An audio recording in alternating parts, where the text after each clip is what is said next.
choices. The the things you are choosing right now gonna reflect your whole life. अब वो choices कुछ भी है, इमोशनल लेवल पे है, मेंटल लेवल पे है, स्पिरिचुअल लेवल पे है, मटेरियलिस्टिक लेवल पे है, फैमिली लेवल पे है, फ्रेंड्स के लेवल पे है, सारे लेवल पे है, फिज़िकल लेवल पे है. आप जो भी चूज़ कर रहे हैं ना आज, आपको हर एक दिन अगर आपकी बॉडी आपको उठने की इजाज़त दे रही है और आप केपेबल हो, तो आप हर एक दिन एक चॉइस मेक कर रहे हो. आप चॉइस मेक कर रहे हो कि आप सुबह 7 बजे उठोगे कि 9 बजे उठोगे. आप सुबह उठ के सबसे पहले क्या फ़ोन चलाने वाले हो कि बुक पढ़ने वाले हो. Her everything is a choice.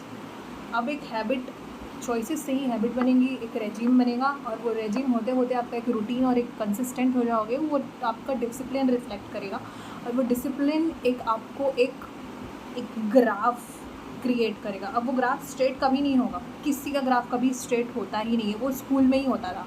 आपका ग्राफ एक ऐसे जाएगा, फिर थोड़ा नीचे आके फिर वो थोड़ा ऊपर नीचे होगा. और वो होना बहुत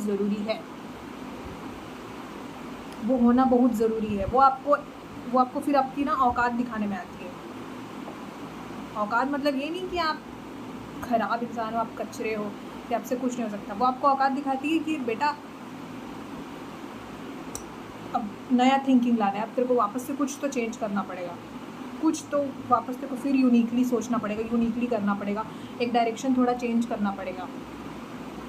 वहाँ पर से चीज़ें बदलती है. हर एक दिन ना चॉइसेस है. आप जो आज चॉइस मेक कर रहे हो ना, वो आपका अगला 5 साल 10 साल और पूरा लाइफ टाइम रिफ्लेक्ट करने वाला. आप जिस पार्टनर को चूज़ करोगे ना, वो आपका 20s रिफ्लेक्ट करेगा, 30s 40s 50s वो तो रिफ्लेक्ट करेगा ही. वो आपका सारा रिलेशनशिप सेटल आउट करेगा. वो एक चॉइस पार्टनर का आपका रिफ्लेक्ट करेगा आपके बच्चों में. सबसे मेजरली इम्पॉर्टेंट. ना इन लॉज, ना फ्रेंड्स, ना फैमिलीज़, आपके बच्चे. सबसे ज़्यादा important investment and the responsibility in this world is kids. वो आपका एक चॉइस में वो रिफ्लेक्ट करने वाला है. आपका एक करियर पाथ, या जब आप कॉलेज चूज़ करते हैं उसमें जो अभी आप डिग्री चूज़ करते हैं, वो आपका अगला करियर चूज़ करने वाला है. डिपेंडिंग अपॉन कि आप वही डायरेक्शन में करना चाहते हो कि वो कर रहे हो बिकॉज अभी आपके पास कोई प्लान नहीं है, या फिर वो कर रहे हो उसके साथ साथ आप कुछ और कर सको because you need some skill to do that, because you want to do something else, because your family is not supporting, your parents is not supporting, nobody's got your back, and everybody's talking bullshit about you. Everything is a choice. Every day when sun wakes up is a choice. My darling, is a choice. You better understand it. अगर आप एक दिन अपना gym जाना चालू कर रहे हैं, फिर वो 1 महीना जा रहे हैं, वो 2 महीना जा रहे हैं, वो आपने जब उसे डिसिप्लिन में ला लिया, उसे आप कंसिस्टेंसी में ला लिया, आपने उसे एक रूटीन बना लिया ना, वो आपके शरीर पे दिखने वाला है. आपका एक जिम बहुत चीज़ का सॉल्यूशन है. पता है क्यों? I am not talking about physical activity. अगर आप फिज़िकल एक्टिविटी चलो स्पोर्ट्स समझ के जाओगे ना, तो स्पोर्ट्स के लिए आपको 2-4 लोग तो चाहिए. एक बैडमिंटन में भी दो एंड लगते हैं, टेनिस में भी. तो आप क्रिकेट में तो अगर गली क्रिकेट भी खेल रहे हो तो 7-8 लोग चाहिए. फुटबॉल के लिए भी एक ग्रुप चाहिए. बट आप जिम जा रहे हो तो उसके लिए मुझे नहीं पता सबको जिम बड़ी चाहिए होता है कि नहीं होता. बहुत लोग देखे मैंने, मैं खुद उनमें से हूँ जो जिम अकेला करना पसंद है. मतलब I take help from the trainer if there is available. But या एक जिम क्यों आपका फिटनेस का बोल रही हूँ पता है? क्योंकि जो जिम है ना, उससे आपको रिज़ल्ट भी मिलता है. आप बहुत सारे चीज़ करोगे. लेट्स सपोज आप कोई प्रिपरेशन कर रहे हो एग्ज़ाम का, वो प्रिपरेशन का आपको कुछ नहीं पता कि आपको पहले साल में क्रैक होगा या 5वें साल में क्रैक होगा, आपको नहीं पता. लेकिन जिम का अगर आप कंसिस्टेंट रहे ना, आपको 2 से 3 महीने में जो रिज़ल्ट मिल जाएगा ना. और आप कभी भी आप कुछ भी करो ना, तो विदाउट एक्सपेक्टेशन करो. आप सरेंडर होके करो. एक्सपेक्टेशन वहाँ पे मत लाओ. आप सरेंडर होके करो. जस्ट सरेंडर कि मैं जिम जा रहा हूँ, उसके बाद मुझे वो चीज़ वो फॉलो करनी है. मुझे रोज़ जिम जाना है, मुझे रोज़ डाइट फॉलो करनी है, मुझे अच्छा रेस्ट लेना है, मुझे रिकवरी अच्छी लेनी है. ये सरेंडर है. मुझे बस ये करना है. मुझे ये पता है वो जो रिज़ल्ट आएगा वो इन सब चीज़ के बाद आएगा. वो रिज़ल्ट पे ही डिपेंड करता है कि वो कैसा आएगा। आप जब तक अगर रिकवरी अच्छे से नहीं लेंगे, आप अगर अपना डाइट अच्छे से नहीं लेंगे, आप टाइम पे जिम जा नहीं रहे हैं, आप टाइम पे जिम जा रहे हैं लेकिन आपको मन नहीं कर रहा है वहाँ करने का, आप स्मोक करते हैं, आप ड्रिंक करते हैं, आप कभी भी कुछ भी उठा के खा लेते हैं, आप वेट गेन वाले हैं, आप वेट लॉस वाले, डजंट मैटर, कोई फ़र्क नहीं पड़ता, तो आपका रिज़ल्ट नहीं दिखने वाला है। जिम एक बहुत अच्छा एग्जाम्पल है। जिम या फिज़िकल वर्कआउट, मैं वर्कआउट की बात कर रही हूँ, I am not talking about any sports जहाँ पे आता है वहाँ पे आप वहाँ पे फिर वो सनक वाला इंसान ही कर सकते हैं जिसको स्पोर्ट्स में कुछ करना है, वहाँ पर सब नहीं कर सकते, क्योंकि थोड़ा डिफरेंट माइंडसेट ही आ जाता है भाई, डिफरेंट माइंडसेट ही आ जाता है। I am talking about gym और फिजिकल वर्कआउट। क्यों? क्योंकि आप एक तो पहली बात आप रूटीन में आ जाओगे, आप अपनी बॉडी की सुनने लगोगे, आप अपनी बॉडी की देखभाल करने लगोगे, आप एक तो ढंग का खाने लगोगे, आप फालतू की चीज़ें कट कर दोगे, उसके बाद आप रेस्ट अच्छा लेने लगोगे, आपका डाइट और न्यूट्रिएंट सॉर्ट आउट हो जाएगा, आपका sleep schedule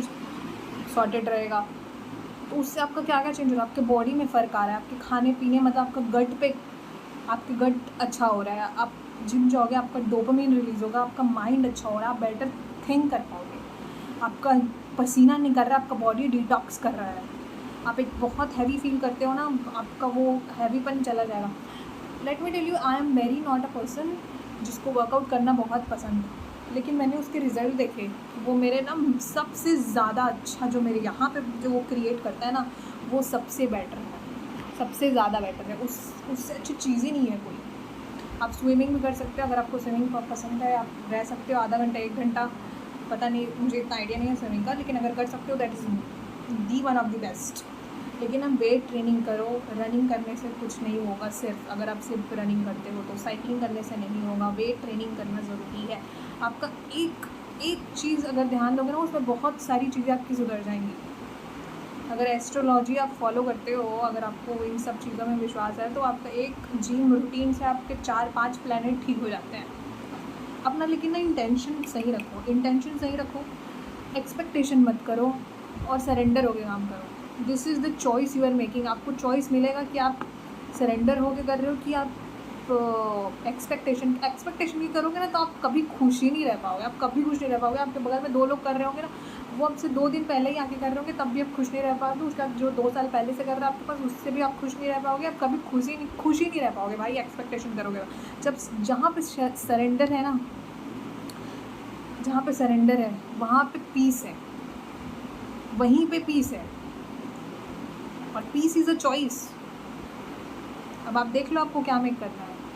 every day is a choice कि आपको कैसे बिताना है। अगर आपको जिम जाना है कि नहीं, आपको एक पन्ना किताब का पढ़ना है कि नहीं, आपको अगर आप कोई कंपटीशन में है, या आप जॉब में है, या कुछ की तैयारी कर रहे हैं, वो आपको करना है कि नहीं, आपको अपना डाइट आज का प्रिपेयर करना है कि नहीं, कि आप कहीं से बाहर का उठा के खा लेंगे, आज आपको कुछ ग्रेटिट्यूड जनरल वर्नर कुछ करते हो वो करना है कि नहीं, या पूजा करते हैं वो करना है कि नहीं, सुबह उठना है कि नहीं, रोबोटिक्स की तरह काम करते रहना है कि एक्चुअल में एक शेड्यूल, एक प्लेस में आना है जहाँ पर से आप सिर्फ सोचते थे नहीं, जहाँ पर आपका एक्शन रिक्वायर है। इज़ अ चॉइस कि आप सिर्फ सोचो ना, आप बिल्ड करो वहाँ से। Is a choice, every day is a choice. Every decision that you make, life give you a 2 path, 3 path. The way you choose to go is a choice.